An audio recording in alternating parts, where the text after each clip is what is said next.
ఈ మధ్యకాలంలో పడుతున్న ప్రేమలు కులం, మతం, ప్రాంతంతో పాటు కనీసం వయసు కూడా చూసుకోవడం లేదు. ప్రేమ గుడ్డిది బాస్, వయసుతో సంబంధం ఏంటి అంటారా? అయితే ఈ 18 weights 50 లవ్ అండ్ మ్యారేజ్ గురించి తెలిస్తే మీరు షాక్ అవ్వక తప్పదు. చిచ్చి, ప్రేమ మరీ ఇంత గుడ్డిదా అంటూ మీరు ఫీల్ అవ్వక తప్పదు.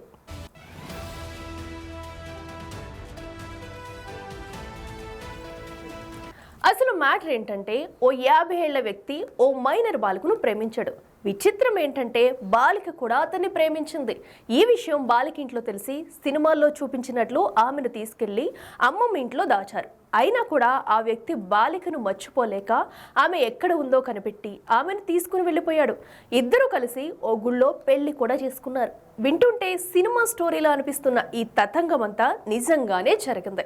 కర్ణాటకలోని హూబ్లీకి చెందిన ప్రకాష్ అనే 50 ఏళ్ల వ్యక్తి అదే ప్రాంతానికి చెందిన కరిష్మా అనే బాలికను ప్రేమించాడు. ఆ విషయం ఆమెకి చెబితే ఆమె కూడా ఒకే చెప్పింది.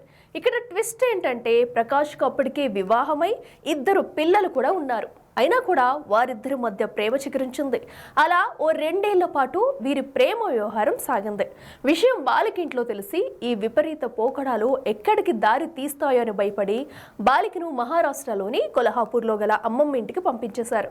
కానీ నెలన్నర క్రితం, అంటే జనవరి 3న ఆ బాలిక కనిపించకుండా పోయింది. దీంతో బాలిక తల్లిదండ్రులు ఇది ఖచ్చితంగా ప్రకాష్ పని అయి ఉంటుందని పోలీసులకు ఫిర్యాదు చేశారు.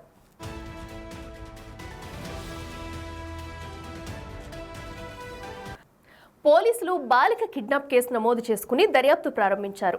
అయితే తాజాగా ప్రకాష్, కరిష్మా ఓ గుడిలో దండలు మార్చుకుని పెళ్లి చేసుకున్నట్లు కుటుంబ సభ్యులకు తెలిపారు. ఇన్ని రోజులు కరిష్మా మైనర్ కావడంతో పెళ్లి చేసుకోకుండా ఆగిన ప్రకాష్ 18 ఏళ్ల నిండిన తర్వాత ఆమెను ఈ మధ్యనే పెళ్లి చేసుకుని ఆ విషయాన్ని ప్రపంచానికి తెలిసేలా చేశాడు. ఇలా సినిమా స్టోరీని మించి సాగిన ఈ 18 weights 50 లవ్ స్టోరీ ప్రస్తుతం సోషల్ మీడియాలో వైరల్ గా మారింది. అయితే నెటిజన్లు మాత్రం ఈ విషయంలో ప్రకాష్ పై ఆగ్రహం వ్యక్తం చేస్తున్నారు. ఆల్రెడీ పెళ్ళయ్యి 2 పిల్లలకు తండ్రి అయి ఉండి ఓ మైనర్ బాలికను ప్రేమించడం ఏంటని మండిపడుతున్నారు. అయితే ఇక్కడ 18 ఏళ్ల అమ్మాయిని పెళ్లి చేసుకోవడాన్ని చట్టం తప్పుపడుతుంది.